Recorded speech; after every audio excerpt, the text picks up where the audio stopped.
cheios de contentamento, estamos, Senhor amado, porque é o casamento, teu bom mandado, aos noivos da proteção, concedendo teu amor. Para eles em união viverem para teu louvor. Faze viverem guardados na tua santa doutrina, e só andarem guiados por tua mão divina, aos noivos da proteção, concedendo teu amor. Para eles em união viverem para teu louvor. Confirma esta aliança, nós te pedimos ainda, enchendo-os de esperança da tua santa vinda, aos noivos da proteção, concedendo teu amor. Para eles em união viverem para teu louvor. Uma expressão bonita, forte, contundente, que nos faz entender, de primeira mão, o que seria a ideia do casamento para as nossas vidas, não é mesmo, amados? O casamento é para sempre. Eu queria que todas as irmãs, todas as queridas irmãs, lessem o texto áureo para nós, por favor. Vamos juntos? 1, 2, 3, as irmãs. Assim nós somos mais dois, mais uma só carne, portanto que Deus ajuntou, não se separe o homem. A igreja de nossa existência. Muito bem, obrigado, queridas. E os nossos irmãos, vamos ler a verdade prática. Os irmãos lendo a verdade prática, queridos. Vamos juntos? 1, 2, 3.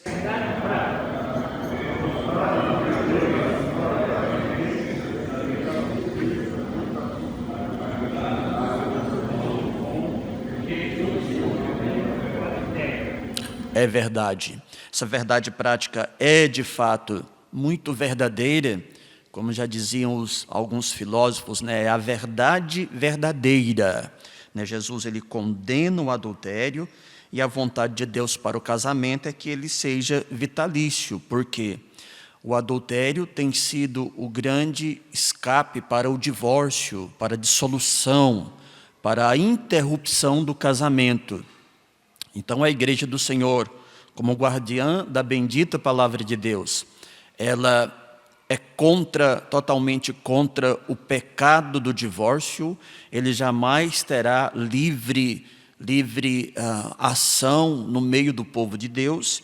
E, consequentemente, a Igreja do Senhor, ela é contrária à ideia do divórcio e dissolução do casamento. A igreja que se preza, que teme a Deus e a sua palavra, ela é contrária. Aproveitando que os amados estão em pé, vamos passar a leitura bíblica. Ela está em... Parece que esse aqui que passa para frente, é isso? É. Ela está em Mateus, no capítulo 5, versículos 27 a 32, queridos. E nós vamos então proceder essa leitura, os irmãos lendo os ímpares e as irmãs lendo os pares, para que todos nós já do início da aula tenhamos uma participação bem efetiva. Vamos juntos, amados irmãos. 27, 1, 2, 3.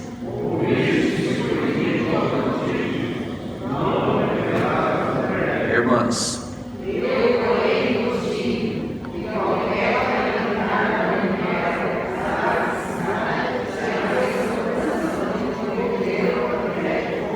Irmãos.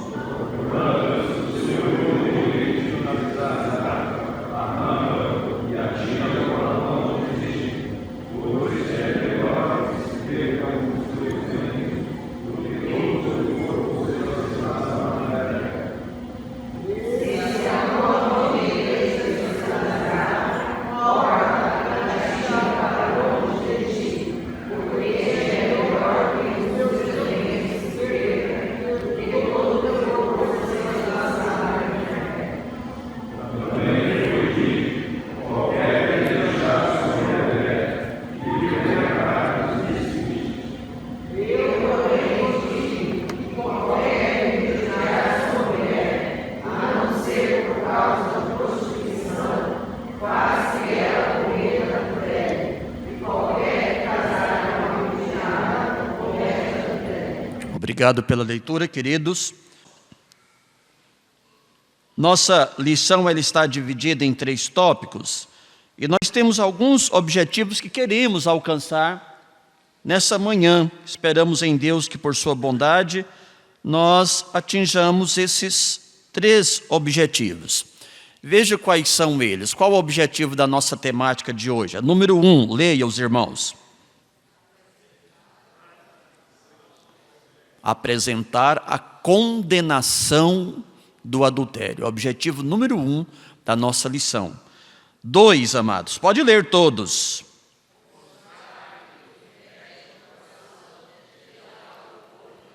Essa parte da nossa aula é muito importante, porque algumas pessoas tendem a não aceitar ou não acreditar esse ensino, de que a nossa vida, tudo que fazemos, a maneira como nos comportamos e agimos, começa pelo coração.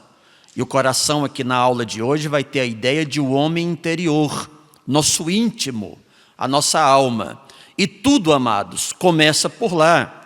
É interessante sempre abordarmos esse tema, debatê-lo e procurar entendê-lo da melhor forma possível. Objetivo 3, amados.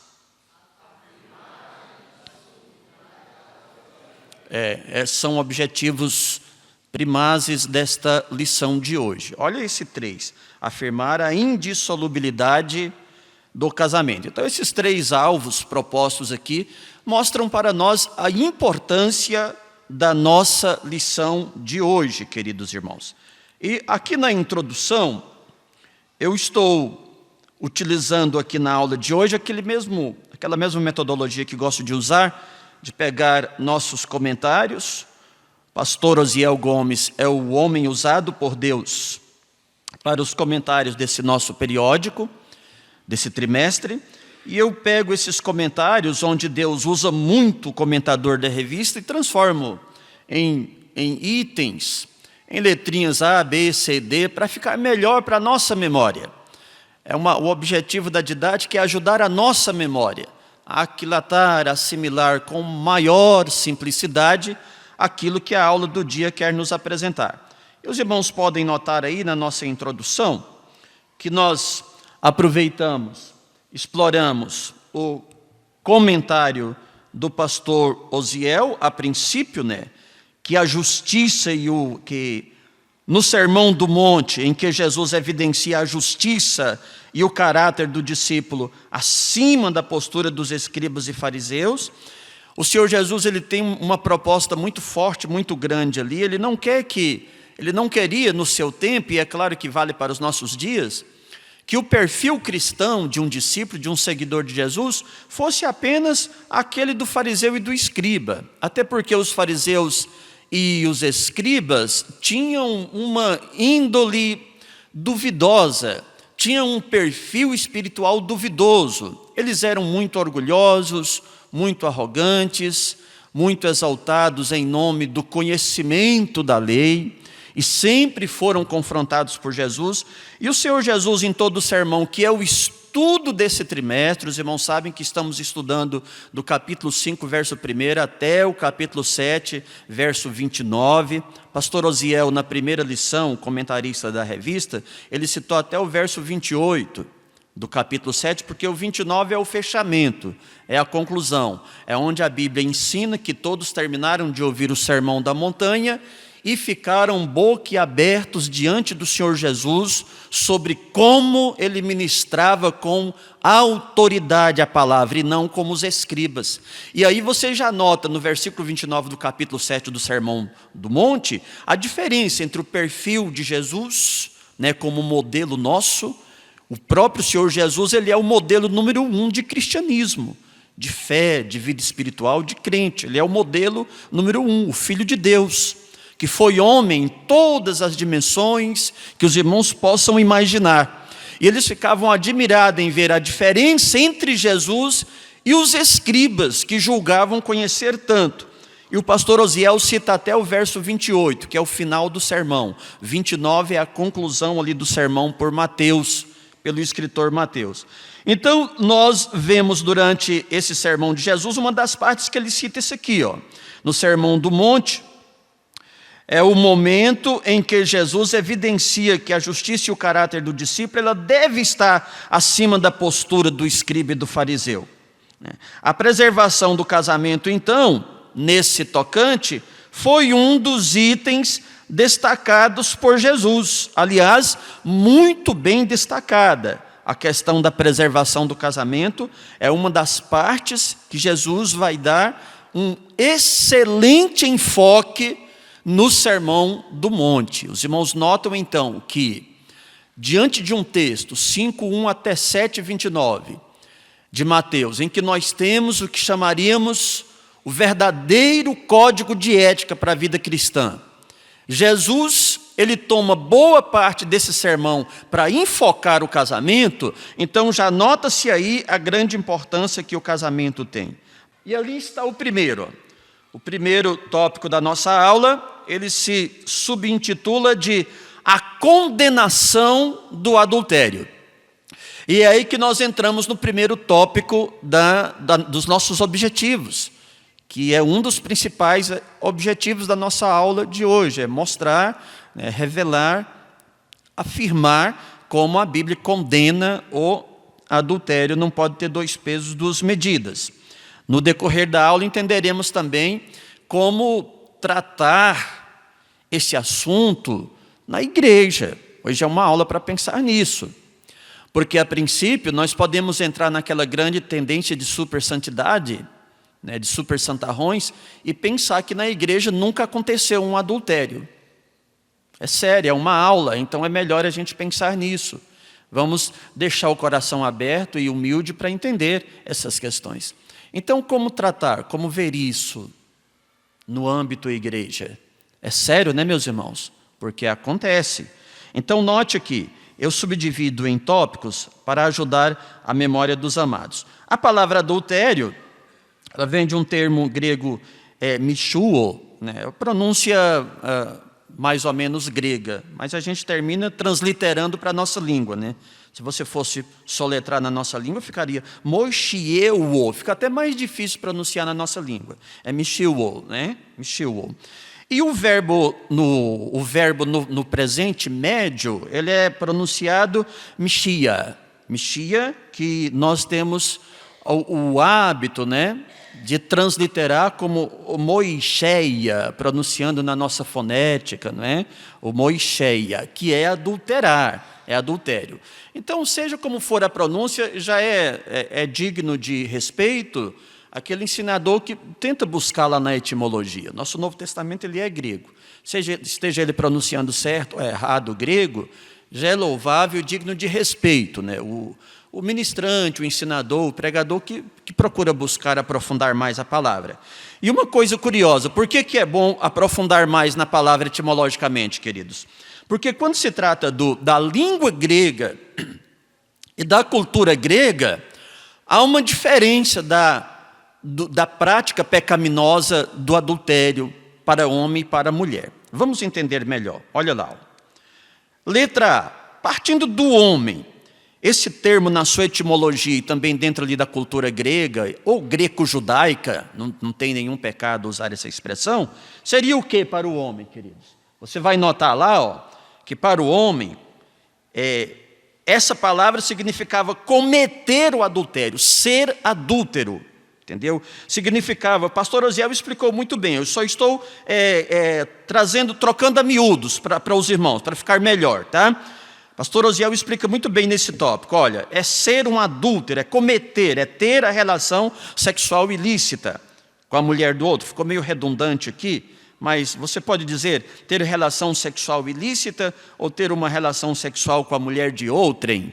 Seria a definição da palavra dentro da linguística e da cultura grega para o homem. Professor, mas faria diferença? Faz a diferença. Olha para a mulher. Proveniente da mulher seria como permitir o adultério. As palavras já são aplicadas, né? O mexia já é aplicada como se fosse aquela que permite o adultério. E a mulher ela ganharia um perfil na sociedade de devassa, de imoral, que ela permitiu o adultério. Para ficar mais simples, é como se o homem fosse o ser ativo do adultério, para ficar claro para os irmãos, e a mulher fosse o ser passivo. Isso não significa que tenha um mais culpado do que o outro, quero que os amados entendam isso. Nós estamos fazendo um estudo dentro da etimologia da palavra adultério. O fato de um ser ativo e o outro passivo não quer dizer que um seja menos culpado do que o outro. Ambos são culpados, até porque quando você lê o Provérbios, por exemplo, no Provérbios capítulo 3, ali a partir do verso 3 até o verso 7, você vai notar que a mulher devassa, a mulher que era casada, mas não tinha bom caráter, ela é uma mulher super perigosa. Dá uma impressão até que ela fosse o ser ativo do adultério. Mas quando você parte para o grego, quando a gente fala de Provérbios, a gente está falando de hebraico. Mas quando você parte para o grego, você vai notar que ela é um ser assim aparentemente passivo e o homem um ser aparentemente ativo no adultério. Mas ambos com o mesmo grau de culpabilidade diante de Deus por esse pecado. Os irmãos estão entendendo até aqui, queridos? Era assim que funcionava dentro da etimologia. Eu trago mais um tópico que é a letrinha C, que é um conceito geral. Os irmãos olhem lá no slide e você vai notar, uma relação sexual que um homem tem com uma mulher que não é a sua ou vice-versa. Por quê? Eu já vi, irmãos, já ouvi na igreja, para o meu desprazer, pessoas ensinando que quem adultera é só o homem. Quem sabe até por uma interpretação distorcida do que é a palavra adultério. Por isso que é bom trazer para a aula a etimologia da palavra e imaginar como era que eles usavam a palavra na sua raiz. Qual o sentido que ela tinha para o macho e para a fêmea, para o homem e para a mulher. Certo, amados? Então, note bem, aqui, note que a explicação do pastor Osiel é que a relação sexual de um homem com uma mulher que não é a sua e vice-versa. E vice-versa. A mulher também comete adultério. No capítulo 8 de João, você verá com todas as letras uma mulher sendo apresentada para Jesus como uma mulher adúltera. Então, se por acaso alguns dos nossos alunos, eu acho que não tem, a Assembleia de Deus, Ministério São Bernardo é bem informada. Mas se tem alguém que defende essa linha, que pensa essa linha, isso é antibíblico, irmãos. É antibíblico, é anticultural dizer que só o homem adultera, a mulher não. Embora tenhamos esse estudo da atividade e passividade, mas o estudo e a análise da atividade e passividade não quer dizer que um seja menos culpado que o outro. Os dois cometem o pecado e ele é tanto quanto bárbaro diante de Deus. Na letra D, olha a análise aí da nossa letra D. No sentido figurado, o adultério ele tomou dimensões tão grandes no ensino bíblico veterotestamentário que ele ganhou também, ele se estendeu para o sentido figurado. Ele significava figurativamente a idolatria do povo de Israel. Você vai notar em Jeremias 3, 8 e 9, citando até o libelo de divórcio entre Deus e Judá. Até alguns estudiosos usam isso para poder dar uma certa liberalidade ao divórcio na igreja. Mas ali a linguagem de Jeremias é figurada, né? O adultério comparado à idolatria, o divórcio comparado à ausência de Judá de Deus, e o contrário também é verdadeiro, a ausência de Deus de Judá, por sua idolatria, por seu afastamento de Deus. Então a palavra ali, libelo de divórcio, ganha, isso é muito óbvio, até uma criança da EBD entenderia, ganha a ideia de distanciamento, por causa do pecado de idolatria de Judá e de Israel, queridos. Ezequiel cita lá, é aquela grande passagem do capítulo 23 de Ezequiel, sobre Oholiba, né, que era Judá, e a outra que era Israel, e que Judá vai copiar o pecado de Israel, que era também comparado ali em Ezequiel como pecado de adultério, um distanciamento de Deus. E tem também um sentido temporal, eu trouxe aqui só como adendo aos irmãos, porque o sentido temporal lá da letra E, dá uma olhada, ele ajuda você a entender o sentido da palavra adultério. No sentido temporal, é conceito que a palavra vai ganhar no desenrolar do tempo, que seria o sentido de fraudar, falsificar ou trair, né? Esse sentido aí, ele é um sentido adjeto ao verbo adulterar. Não sei se os irmãos já ouviram a expressão, e eu creio que sim, todos aqui já ouviram alguma vez a expressão adulteração de documento. O mau elemento lá adulterou o chassi do carro, não tem essas palavrinhas? Então o que é adulterar? Ele traz essa conotação aí, fraudar, falsificar ou trair, que vai terminar sendo embutido no mesmo sentido do pecado. Então, quando alguém comete um adultério, ele está dentro também desse sentido temporal que eu trago aqui para os irmãos.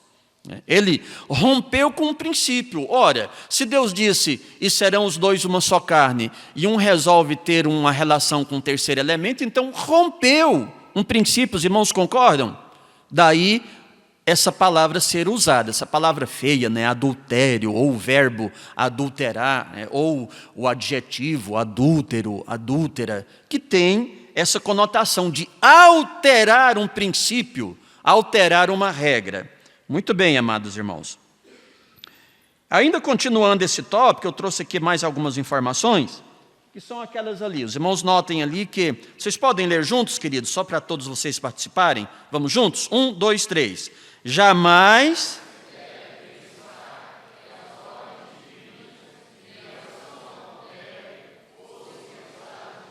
Continue.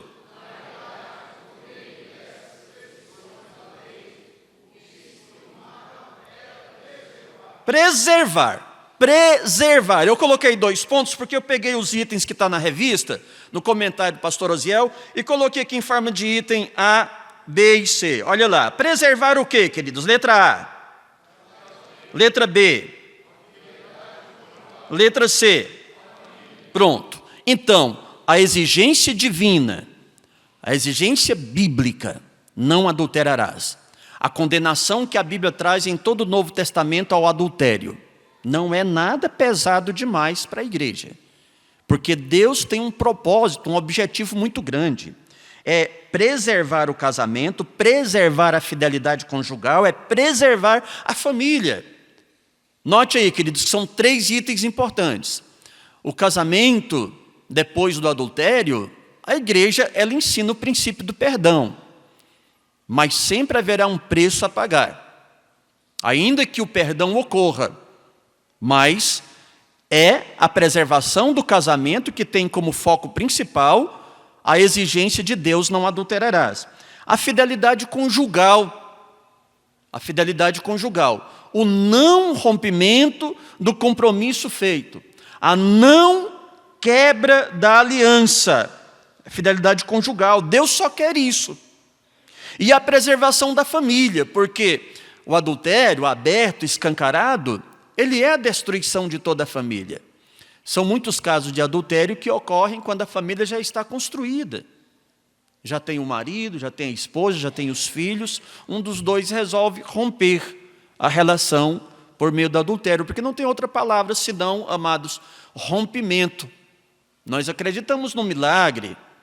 A igreja não vai ensinar o divórcio por causa do adultério. Isso que eu acabei de falar é algo muito sério. Mas peço que os irmãos sabiamente reflitam. Nós não podemos ensinar o divórcio por causa do adultério. Há pessoas que não aceitam de jeito nenhum esse ensino. Não aceita, querido, simplesmente não. Então o que nós temos que combater? Combater o adultério. Combater a raiz do divórcio, que é o adultério. Para que não haja o rompimento, que de uma forma ou de outra ela haverá. Então, famílias são destruídas. E aqui no final da explicação, pastor Osiel ele nos traz o seguinte, ó. Vamos ler mais uma vez, queridos. 3.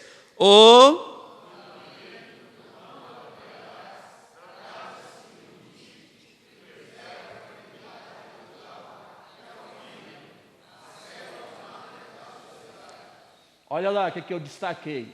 DIC. Todo mundo sabe o que é um DIC, né? Os construtores, então, que eu diga. O DIC, ele é uma proteção, é uma barragem, é uma barreira de concreto, de pedras, né? De madeira, às vezes para águas, para deslizamentos de dunas. Então, faz-se um DIC. Eu me lembro também de uma outra expressão muito conhecida dos escritores, que é a expressão parapeito, que existem nas pontes, né? Algo ali, um amparo à altura do peito, daí o nome parapeito, para evitar que as pessoas tenham acidente. Aliás, o parapeito é até melhor ainda do que dique, porque o parapeito é para que alguém não caia. E adultério é exatamente cair, queridos. Adultério é cair. Aquela expressão que a igreja usa, o fulano de tal caiu, é certa, é correta. Quando alguém adultera, ele caiu. Pode levantar? Segundo a Bíblia, pode. Mas é cair mesmo, não tem outra palavra. Quem já passou por esse fracasso tem que admitir. Caiu. Pode ter levantado depois? Pode, mas caiu. Daí então, o pastor Osiel, muito sabiamente, usa a expressão divina, não adulterarás, ordenada a Moisés, lá em 20:14 de Êxodo, como esse parapeito, como esse dique. É para que o homem casado, a mulher casada, tenha essa expressão, esse conselho divino, como esse dique, como esse parapeito. Evitar cair, amados. Né? Porque isso significa preservar a fidelidade conjugal, a família, que é a célula máter da sociedade, a célula mãe, a célula número 1. Sem família não tem sociedade, sem família não tem igreja. Então não há organização social mais importante do que a família. Ela é a número 1, viu, irmãos? Você vai estudar isso historicamente, sociologicamente, biblicamente, teologicamente, não tem outra saída. A família é a número 1. É a organização social de primeiro foco no plano divino, no plano de Deus. Que nós entendamos isso, valorizemos e oremos cada vez mais pela família, queridos. E aqui no subtópico 2 desse ponto 1, nós temos a posição de Jesus quanto ao adultério. Tem na sua revistinha, eu estou só tentando ajudar os irmãos melhor ali no slide, tá?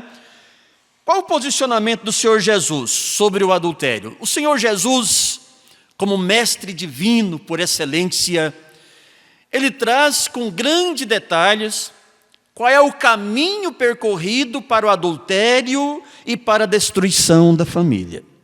Ele traça o caminho de uma forma maravilhosa, divina. Afinal de contas, ele é Deus. É Deus que desce até nós, toma a nossa forma para nos ensinar, não só por meio da palavra, mas do exemplo, da vida.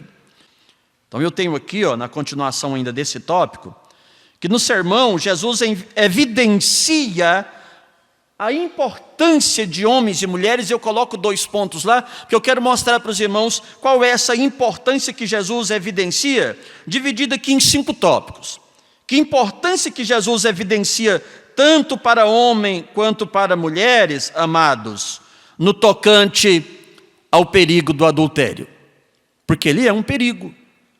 A sexualidade é uma necessidade. A sexualidade é, além de necessidade, um sentimento. Ela afeta muito as emoções, as nossas emoções. Então é um perigo para todos. Não se escandalizem comigo, Mas o pecado sexual é um perigo para o crente mais santo da igreja. Não existe mais santo. Eu estou cometendo essa hipérbole aqui para ficar mais claro para os irmãos. Mas ele é um perigo para o crente mais santo da igreja, para a crente mais santa da igreja. Ele é um perigo. Perigo é a palavra que nós estamos utilizando. Então, o que seria essa importância mostrada, evidenciada por Jesus? Note que eu coloco ali os itens. Letra A, queridos, qual é?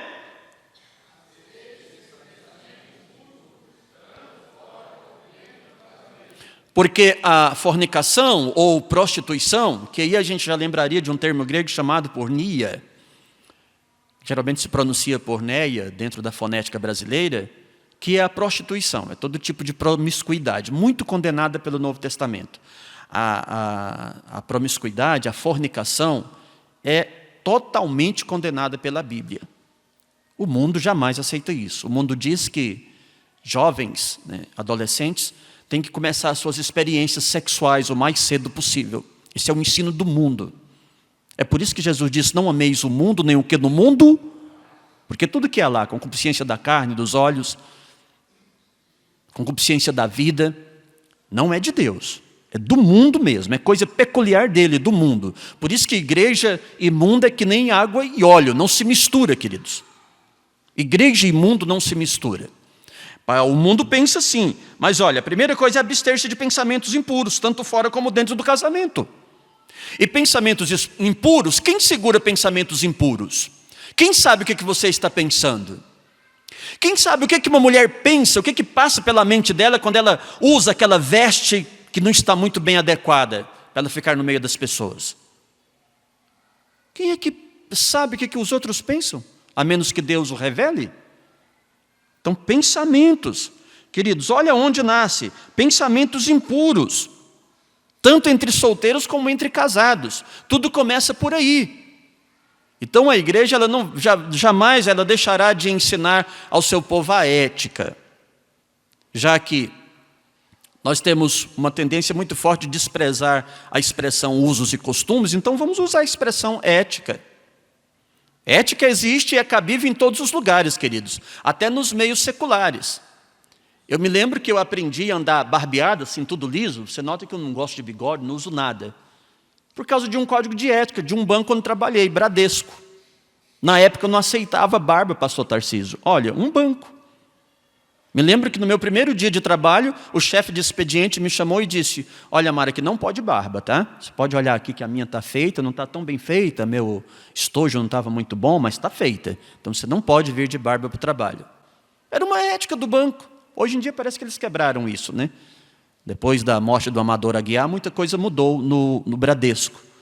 Mas, queridos, ela cabe em qualquer lugar. Imagine na igreja, que é o povo de Deus, sal da terra, luz do mundo.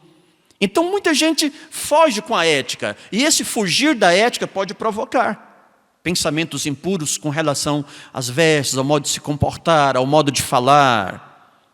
Falar gera pensamentos impuros, vestir gera pensamentos impuros, comportamentos, posturas geram pensamentos impuros. Não adianta querer correr disso e nem dizer que o professor é fanático e extremista, não adianta. Provoca sim, gera sim, tanto para homens quanto para mulheres. Julgo ser da parte de Deus esse recado para você. Gera sim, queridos.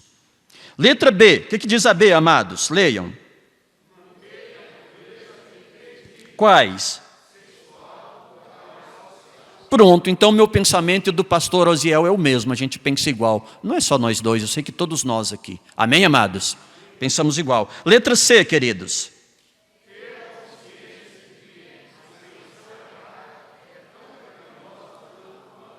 Isso é discurso nosso, de professor da EBD? Não, Jesus falou.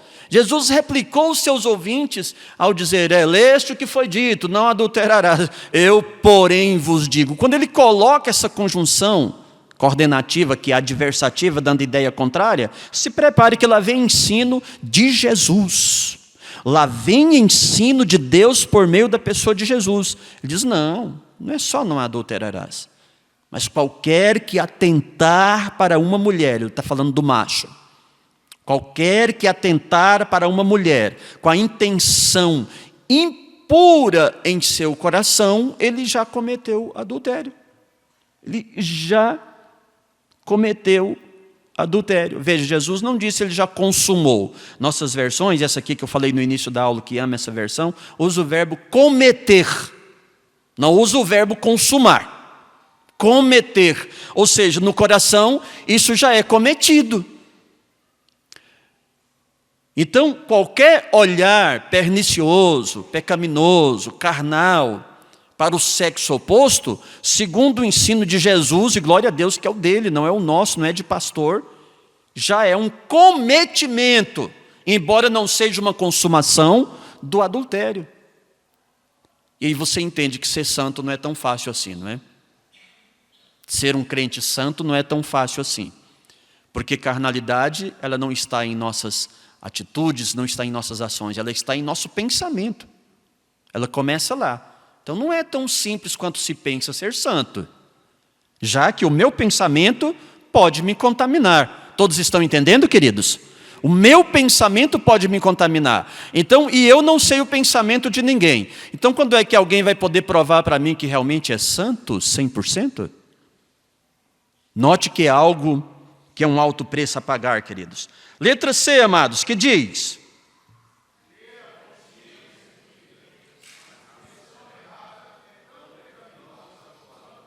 Pronto, fechou o que nós dizemos. E a letra D, para fechar?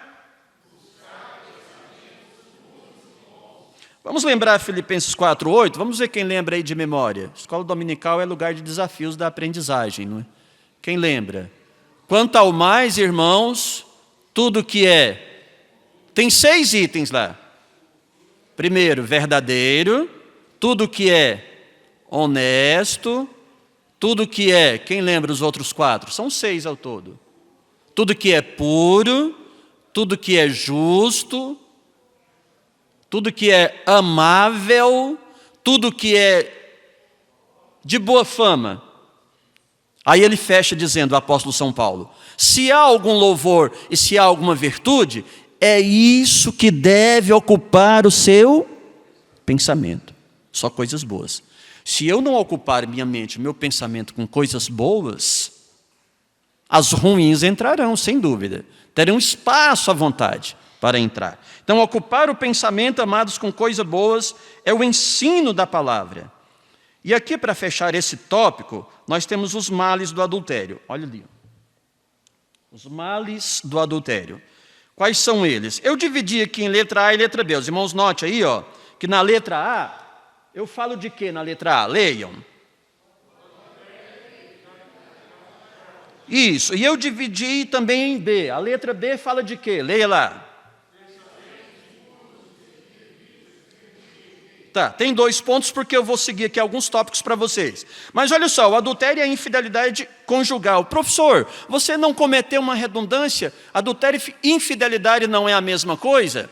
Queridos, todo adultério é infidelidade, mas nem toda infidelidade é adultério consumado. Então, note bem, hoje nós vivemos um tempo em que pastores, líderes, trabalham o tempo todo, lidam o tempo todo com uma questão grave chamada pornografia, com uma questão grave chamada masturbação. Não precisa se consumar adultério para ser infiel. Todo adúltero é infiel, mas nem todo infiel é adúltero consumado. Isso é sério, né? Então é interessante trazer essas coisas para a aula, para nós pensarmos. Aqui é um lugar bom para se pensar nisso. Portanto, essas práticas vão gerar o quê? Aí eu trago para os irmãos aqui, ó. O que adultério e infidelidade gera? Letra A. Letra B. Letra C. E letra D. Por último, E. Tudo isso. E não precisa ser um adultério consumado. Vida conjugal esfria, fica ruim, quando tudo isso aqui começa a acontecer. Ó. Adultério e infidelidade trarão tudo isso no seu bojo. Desconfiança, feridas, desvalorização, desrespeito. Aquele cônjuge que não respeita mais o outro, no sentido de reverência, de admiração. Como isso é ruim no casamento. Na prossecução, tópico 2, eu vou correr um pouco, ver se eu consigo passar para os irmãos toda a aula.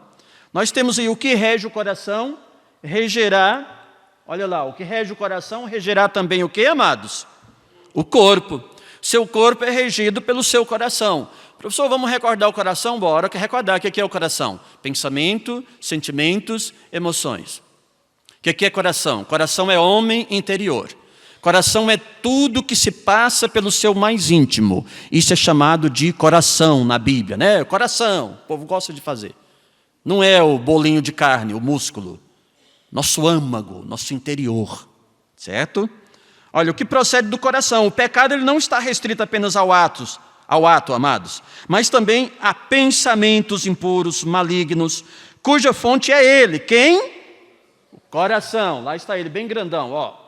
Letras maiúsculas, coração. Mateus 15, 19 nos enumera e eu trouxe para vocês aí. Maus pensamentos como? Quais são eles? Letra A. Letra B. Olha que está em letras maiúsculas porque é o nosso tema. Letra C. Letra D. E a letra E? Quem diria? Vem de onde? Do interior do homem.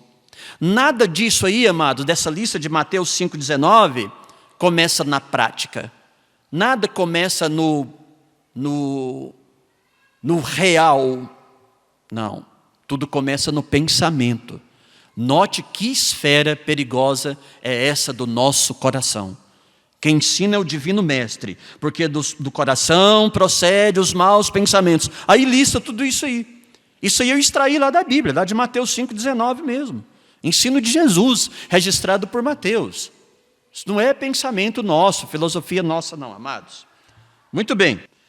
Subtópico 2 aqui, ele vai dizer assim, ó. Estou olhando no relógio, amados, para não explorar a paciência e bondade dos irmãos, tá bom? O homem é o que pensa. Passou lá? Passou. O homem é o que pensa. Nós somos o que pensamos, amados. Nosso comentador da revista chega a dizer que isso é sabido de todos. O que você pensa será seu perfil. O que você pensa será o que você é. Os pensamentos e ideias que estão no interior do homem é que vão dirigir o seguinte, ó. Veja lá na letra A. Ó. Dirige o quê? Colocam em ação o seu corpo e determinam... Ih, zangou comigo aqui o controle? Ah, tá lá. Colocam em ação o seu corpo e determinam sua conduta. O que ele pensa, suas ideias, tá? Seus pensamentos. Faz o homem colher aquilo que ele semeou, na letra B. Olha lá, Gálatas 6:7. Não erreis, de Deus não se zomba, porque tudo que o homem semear, isso também ceifará. Isso é um fato muito lógico. A própria lógica da vida mostra isso para nós. Na letra C diz aí que o que o homem pensa, olha na letra C, transforma a cobiça que ele tem de uma mulher na prática de um adultério. Então aqui nós já estamos saindo do âmbito do pensamento e saindo para a prática. Saindo para a prática.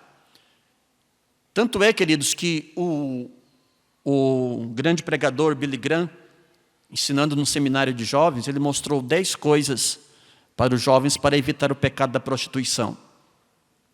Uma delas foi, evite o segundo olhar. Um homem, um macho, cheio do perigo de pecado sexual, olhou para uma mulher, achou-a atraente, bonita, evite o segundo, pronto, simples assim. Evite o segundo olhar, e só temor de Deus pode fazer isso, que o segundo olhar já será mal intencionado.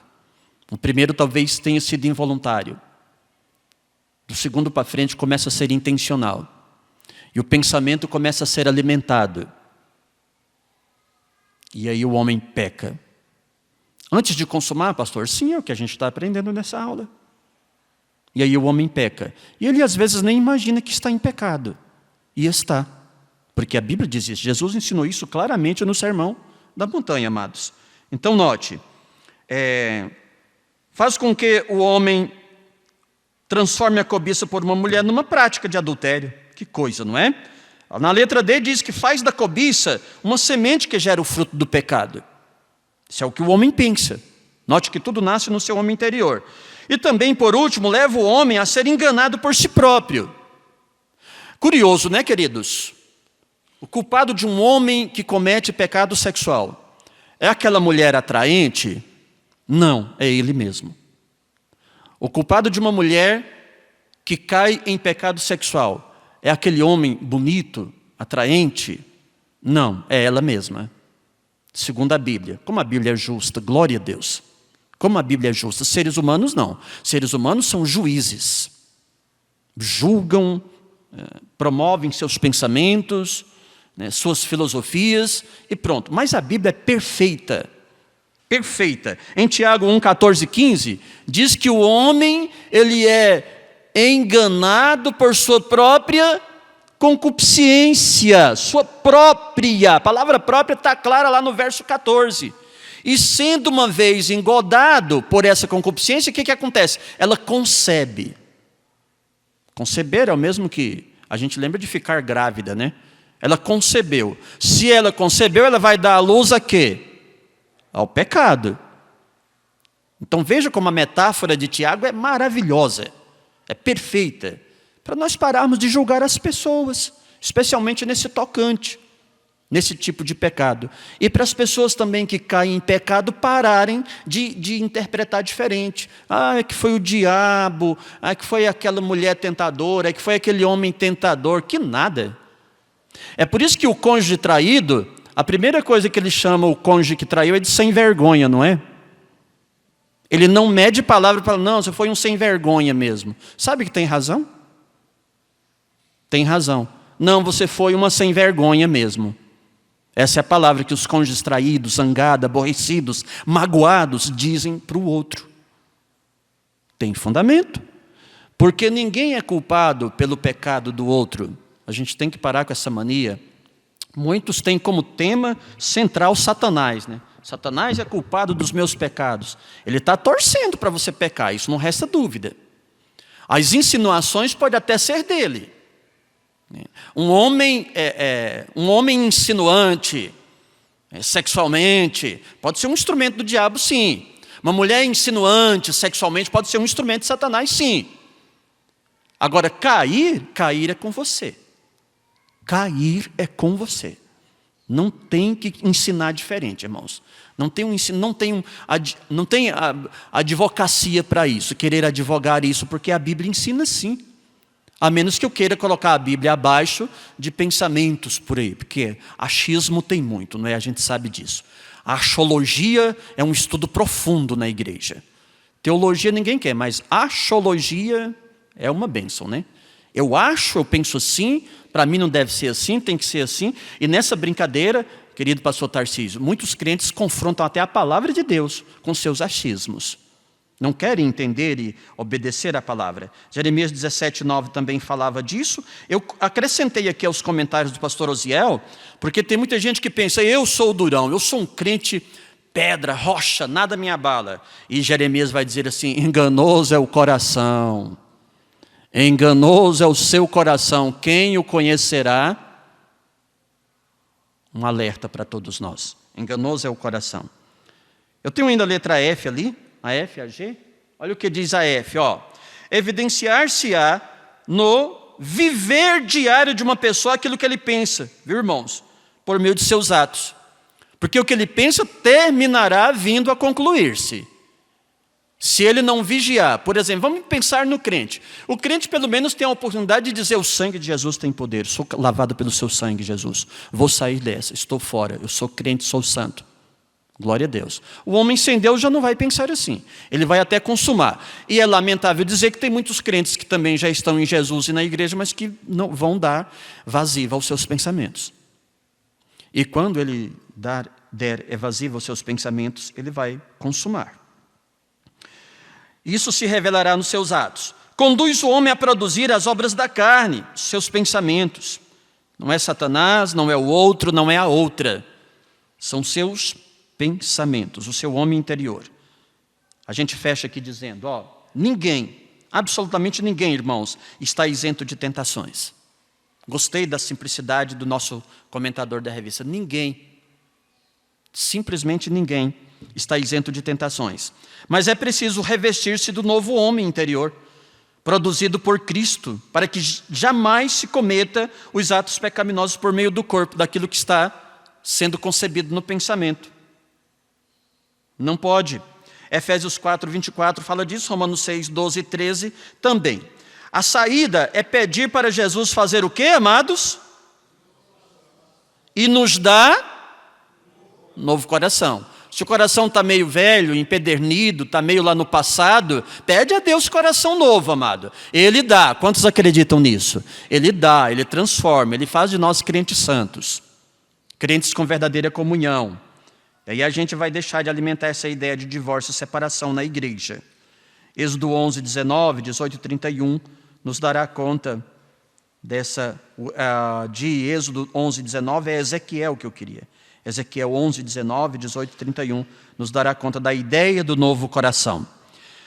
O número 3, eu tenho aqui para encerrar esse tópico, queridos. Número 3, olha, sujeitando o corpo ao Espírito Santo. Então você não consegue vencer os pecados da sexualidade por sua força, sua capacidade.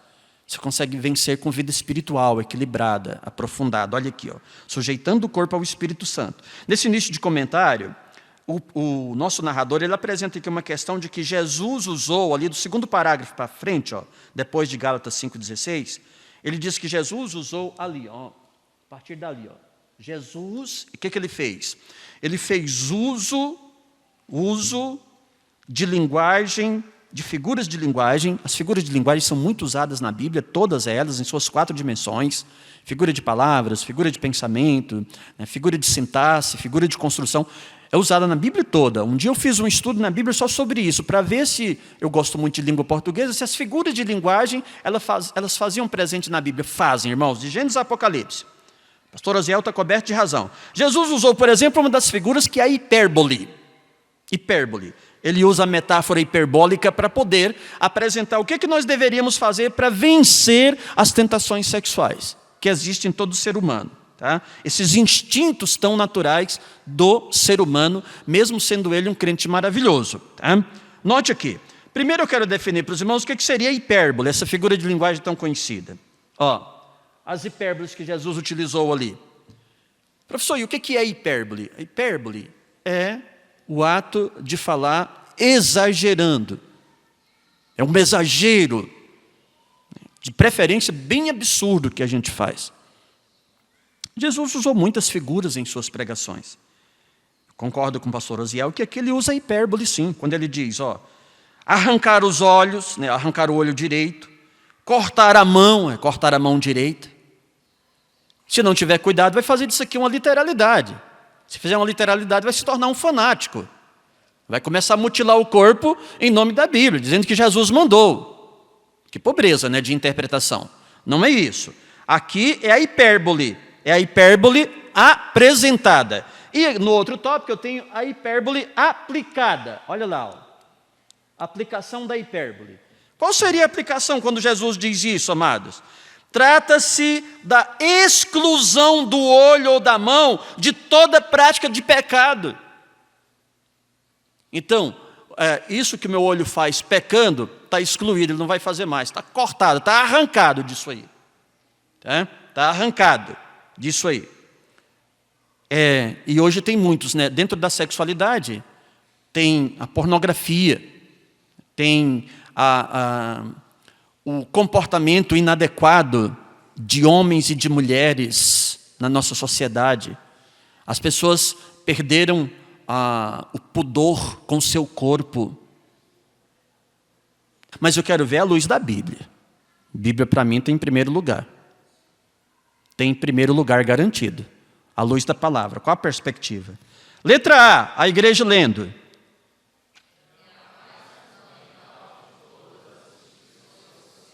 Isso, 1:28. Crescei, multiplicai. As famílias não iam ficar restritas a um pequeno grupo. Enchei a terra. Deus quer a terra cheia de famílias. Marido, esposa e filhos. Esse é o prazer de Deus, queridos. É a instituição divina. É como se Ele dissesse para nós, vocês querem saber direitinho como é que faz isso? Não é homem ser polígamo, mulher polígama, não é isso não. Lá no 24:2 de Gênesis ele ensina: o varão deixa o seu pai, a sua mãe, se une à sua e não às suas. Todos os casos de poligamia na Bíblia, no Gênesis e em outras partes da Bíblia, não tem a chancela de Deus. Todos que praticaram poligamia sofreram por causa disso e ainda tem um acerto no tribunal de Cristo, com Jesus, se é que eles vão para lá. Não posso julgar salvação e nem não salvação de ninguém. Não compete a mim. Mas a poligamia não tem o respaldo divino, irmãos. Existem polígamos por aí apresentando a Bíblia como base. Não tem. Deixará o homem, seu pai e a sua mãe, se une à sua mulher, os dois serão uma só carne. Como que o próprio Deus que diz que os dois serão uma só carne, é um Deus que vai respaldar a poligamia? Então você nota que tem gente muito fraca de Bíblia. Fracas de Bíblia. Fracas de interpretação. E é lamentável dizer que estão por aí se credenciando como ensinadores. Às vezes não ensina aqui no púlpito, na igreja, mas está aí com suas rodinhas. Ah, porque lá na Bíblia está assim, assim, assado. Então eu acho que deve ser assim e tal. E não tem autoridade, irmãos. Não conhece Bíblia de Gênesis a Apocalipse. Não conhece 31.173 versículos, não. É um faz de conta. Então não aceite esses ensinos, cuidado. A Bíblia ela é um todo, como dizia nosso saudosa memória, professor Antônio Gilberto, ela é um todo harmônico. Não me venha com textos isolados querer impor doutrina na igreja. Crente que teme a Deus não engole isso. Ela é um todo harmônico. São 31.173 versículos harmônicos entre si, que um só não resolve o problema, dois, meia dúzia não resolve. Amém, amados? Tem que ser por aí, não adianta. Letra B, queridos. Qual é a perspectiva bíblica? B.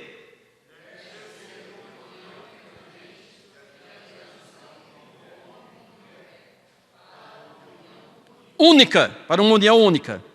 1 Coríntios 7, 10 a 11, Paulo lidando com o casamento, ele vai falar disso. Ele fala inclusive das tribulações que o casamento traz. Mas ele vai orientar no versículo 10, no versículo 11 do capítulo 7. A mulher não deixe o marido não deixe a mulher. Nós precisamos de letras mais claras do que essas? Não precisa, queridos. Eu estou citando as últimas partes dos versículos 11 e 12 de 1 Coríntios 7. Marido não foi feito para largar a mulher. Largar, né, que o pessoal fala. Mulher não foi feita para largar o marido. A fulana largou o marido. Que negócio mais estranho, irmãos. Beltrano largou a mulher, largou. Pelo amor de Deus, que expressões horríveis, né, pastor? Não existe isso na Bíblia, queridos. E Paulo, de forma muito categórica e bonita, e o marido não deixe a sua mulher. A mulher não abandone o marido. Aqui ele vai aproveitar esse mesmo contexto, ensinar a relação íntima entre maridos, entre cônjuges descrentes. Dizer como que a mulher tem que aceitar naturalmente o marido que é descrente. Pelo bom testemunho ela pode conquistar esse marido. Quando diz aceitar ali é na vida íntima, na vida sexual. De contrapartida, a mulher, o marido que converteu, mas a mulher não converteu ainda. Eu não quero mais essa mulher na cama comigo. Não, Paulo diz, você vai aceitar a sua esposa. O bom testemunho de um pode conquistar o outro para Cristo. Isso é Bíblia, irmãos. Fora disso é heresia. Fora disso que a palavra ensina com todas as letras é heresia. Está no capítulo 7 de 1 Coríntios. Capítulo 7 de 1 Coríntios deveria ser lido pelos cônjuges todos os dias. O capítulo todo, de preferência. A letra C, amados. A letra C diz o quê? Leiam. Qual? Não adulterarás. Nós aprendemos o sentido dessa palavra no primeiro tópico. Não altere o princípio. Não altere o princípio. Não burle o princípio. Não fraude o princípio. O princípio é, e serão dois uma carne. Se isso mudar, então adulterou. Adulterou, alterou um princípio, alterou uma lei. É o sentido da palavra adulterar. Ela foi contextualizando e começaram a usar a palavra adulterar nas leis, né, por exemplo, para ela dar esse sentido de alterar algo, fraudar algo. Letra D, amados. Que diz a D? Jesus foi claro quando disse isso em Mateus 19:6, inclusive ao ser questionado pelos escribas e fariseus da época sobre a durabilidade do casamento, se podia largar a mulher, né? Largar a mulher. Eu vou falar disso mais um pouquinho aqui no último tópico. E a letra E, amados, leiam. Glória a Deus. Glória a Deus. Olha com o que o casamento veio a ser comparado. Com a igreja e Jesus, irmãos. Aí, maridos, pense um pouco, quem é Jesus para a igreja? Pensou? Você vai ser isso aí para sua esposa. Pense um pouco o que Jesus fez para a igreja. Você vai fazer isso aí para ela. Mulheres, pense um pouco o que é a igreja para Cristo. Você vai ser isso aí para o seu esposo. Caso não, você não está cumprindo uma regra áurea bíblica sobre o casamento, sobre a vida conjugal. A mulher é para o esposo como a igreja é para Cristo. O marido é para a esposa como Cristo é para a igreja. É forte, é reflexivo, é profundo, irmãos. Não é coisa que se resolve assim. É preciso muita graça de Deus para entender esse mistério. Olha lá, letra A. O que diz a letra A?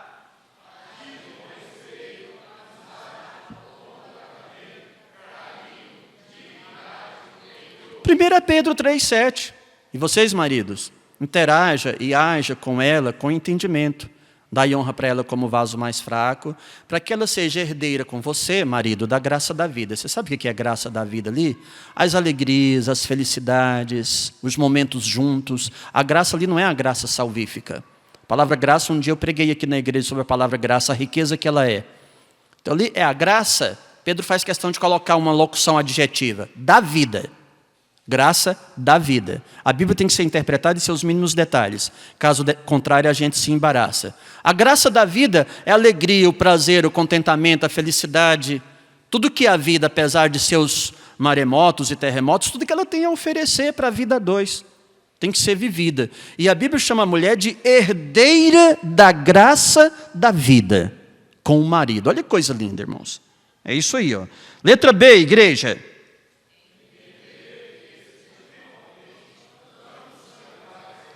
Espiritualmente não tem diferença. Lamentamos muitas igrejas, muitos ministérios em que pastores, obreiros, não é, de todos os níveis ministerial, se julgam, parece que superior à esposa. Eles se julgam mais importantes. No reino espiritual, você pode ser o presidente da maior convenção. Você não é maior do que a sua esposa, nem melhor que ela. No reino espiritual somos iguais. Paulo, com muita sabedoria, desde Gênesis 1, 27, mas em Gálatas 3, versículo 28, ele diz que perante Deus e na fé, não tem judeus e gregos, não tem sábios e bárbaros, não tem macho e nem fêmea. No reino de Deus, todos são iguais. Então isso entra dentro do contexto do casamento. Espiritualmente, não considere sua esposa inferior a você. Espiritualmente, querida irmã, não considere o seu esposo superior a você. Agora, olha a letra D. Leia a letra D.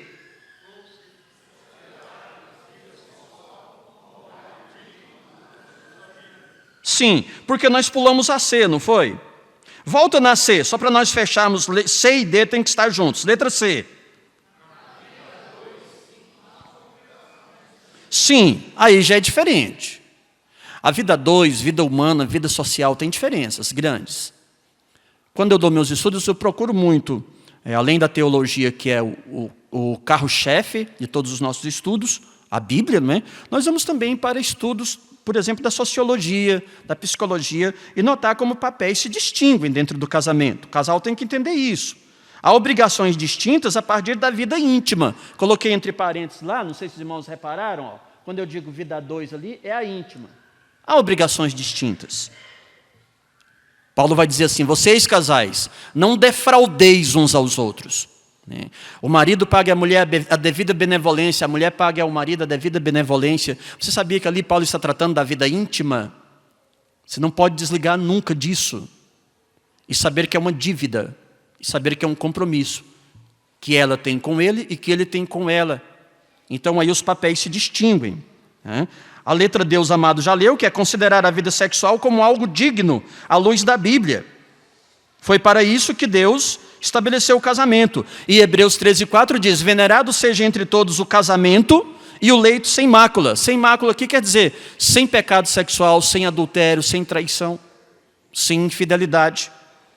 E a letra E, leiam todos, amados. Sim, porque há extravasamentos também estranhos à vida de santidade na intimidade. E por isso a Bíblia recomenda isso. Logo na sequência aqui, eu quero entrar nesse tópico para encerrar e orar com os irmãos. Passou? Foi. Casamento, uma união indissolúvel, para fechar esse tópico aqui, amados. Há uma guerra exegética por aí, queridos, e discussão e debates é o que não falta. Ó. Há uma guerra exegética entre duas escolas rabínicas famosas, a Shammai e a Hillel, sobre a permissão bíblica para o divórcio e novo casamento. E os pregadores e ensinadores que vêm para os nossos púlpitos e diante de nossas plataformas e públicos ensinar sobre isso, eles batem no peito e dizem, note que eu estudo aqui é o hebraico, então tem que aceitar tudo que eu ensino como certo. Tem gente que eles endeusam teóricos. Cuidado, igreja. Ninguém se deve endeusar teóricos. Podem até ser respeitados, mas endeusados e os perfeitos em seus pensamentos, não. Então, note, o que Shammai pensa? Olha lá, passando para os irmãos para a gente encerrar aqui.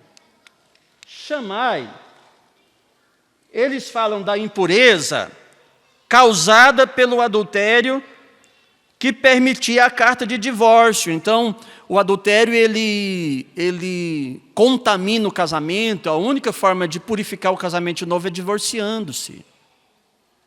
Olha que ensino mais lindo. E que cuidado que você precisa ter. Já a escola Hillel, ela fala o quê?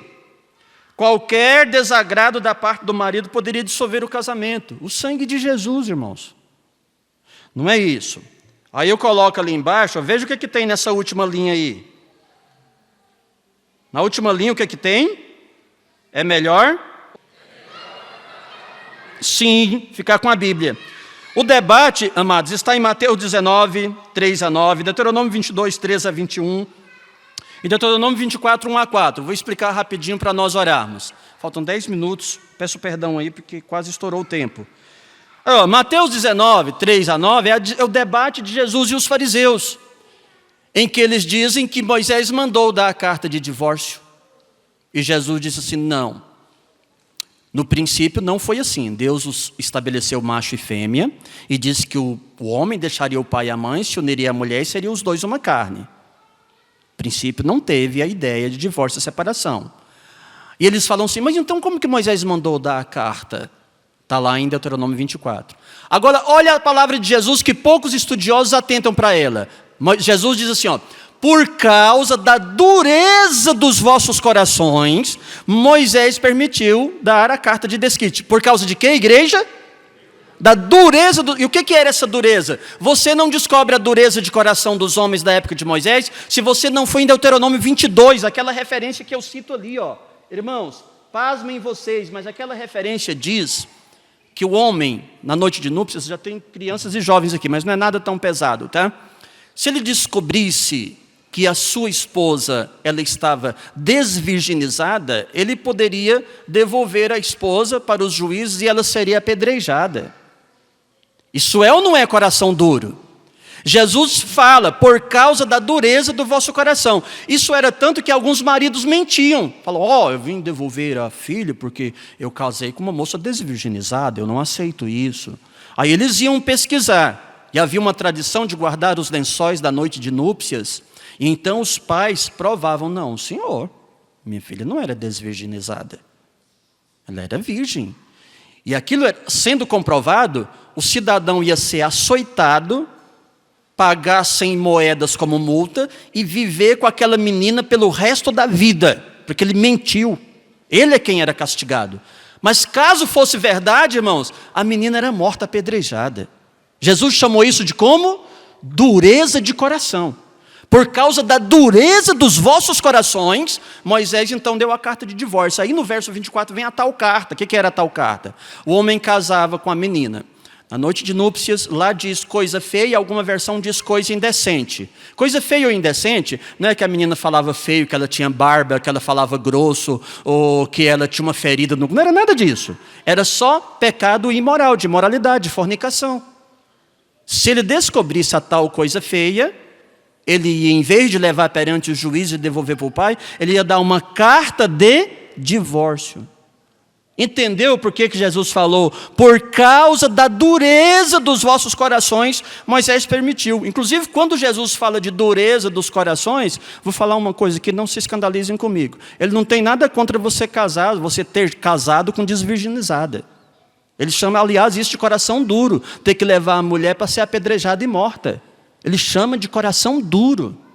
Tá? Agora imagine aí, se nos dias de hoje, maridos, depois de 10, 20 anos de casado, eu resolvi divorciar, porque quando a gente casou, a minha esposa não era virgem. Já pensou isso? Que coisa esquisita que seria? Maligna?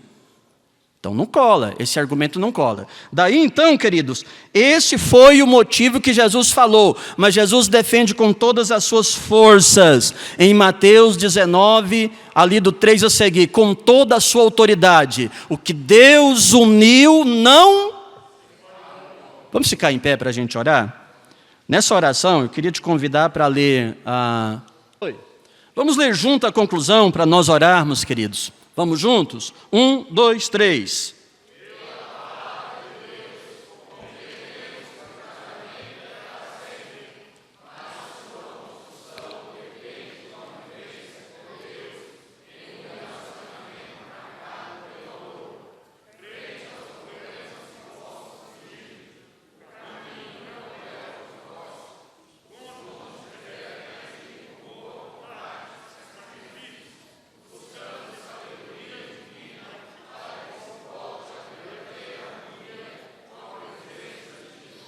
Glória a Deus, oremos. Deus bendito, nosso Pai. Ainda há muito que falar sobre esse tema, Senhor. Mas é espaço, ó Deus, para seminários, para longos estudos. Mas que o pouco que ouvimos e meditamos nessa manhã, que o Senhor nos ajude a entender, ó Deus. E humildemente, Senhor, obedecermos para a glória do Teu nome. E para a exaltação da Tua palavra, que estabeleceu o casamento como uma união única e permanente, Senhor. Nós te agradecemos, te louvamos por tudo, meu Deus, em nome de Jesus. Amém. Deus abençoe a todos.